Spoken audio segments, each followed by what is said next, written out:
नमस्कार, स्वागत है आपका कैपिटल टीवी उत्तर प्रदेश में। समाजवादी पार्टी में कितना समाजवाद बचा है, इस बात का अंदाजा इसी बात से लगाया जा सकता है कि आजमगढ़ सीट से यादव परिवार ही लड़ेगा। यादव परिवार इस सीट पर ना तो रिस्क ले सकता है और ना ही किसी बाहरी को यहां लेकर चुनाव लड़ा सकता है। बीजेपी ने पहले ही इस सीट पर अपने प्रत्याशी को उतार दिया है, जिससे अखिलेश के खेमे में खलबली मची हुई है।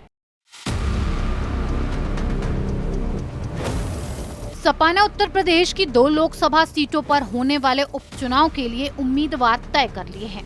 पार्टी सूत्रों ने बताया कि आजमगढ़ से पार्टी सुप्रीमो अखिलेश यादव के चचेरे भाई धर्मेंद्र यादव और रामपुर से पार्टी के वरिष्ठ नेता आजम खान की पत्नी तंजीम फातिमा का टिकट पक्का माना जा रहा था, लेकिन एंड वक्त पर असीम रजा को रामपुर से उतारा गया है। इससे पहले आजम की बहू का नाम सामने आ रहा था। असीम रजा के नाम का ऐलान खुद आजम खान ने किया है। 6 जून को पर्चा भरने की आखिरी तारीख है और अखिलेश के पास सोचने का समय नहीं बचा था। रामपुर सीट पर आजम की नाराजगी को दूर करना था तो दूसरी तरफ अपना गढ़ भी बचाना था। आजम खान की नाराजगी क्या कुछ नहीं करा रही। ये दोनों सीट इससे पहले सपा के खाते में ही थी। एक आजम के पास थी तो दूसरी अखिलेश के पास, लेकिन अब ऐसा क्या हो गया जो दोनों की सीटों पर अखिलेश के पसीने छूट रहे हैं। ऐसा माना जा रहा है कि इस बार आजमगढ़ से निरहुआ मजबूत चुनाव लड़ रहे हैं, इसीलिए इस सीट से ऐसे उम्मीदवार की तलाश थी जो जनता के बीच रहा हो। इसीलिए सपा ने यहां से योगेंद्र यादव पर दांव खेल दिया है। दूसरी ओर असीम रजा का सफर भी आसान नहीं होने वाला, क्योंकि रामपुर में भी सपा की टक्कर बीजेपी से होने वाली है और बीजेपी से चुनाव मैदान में घनश्याम लोधी हैं।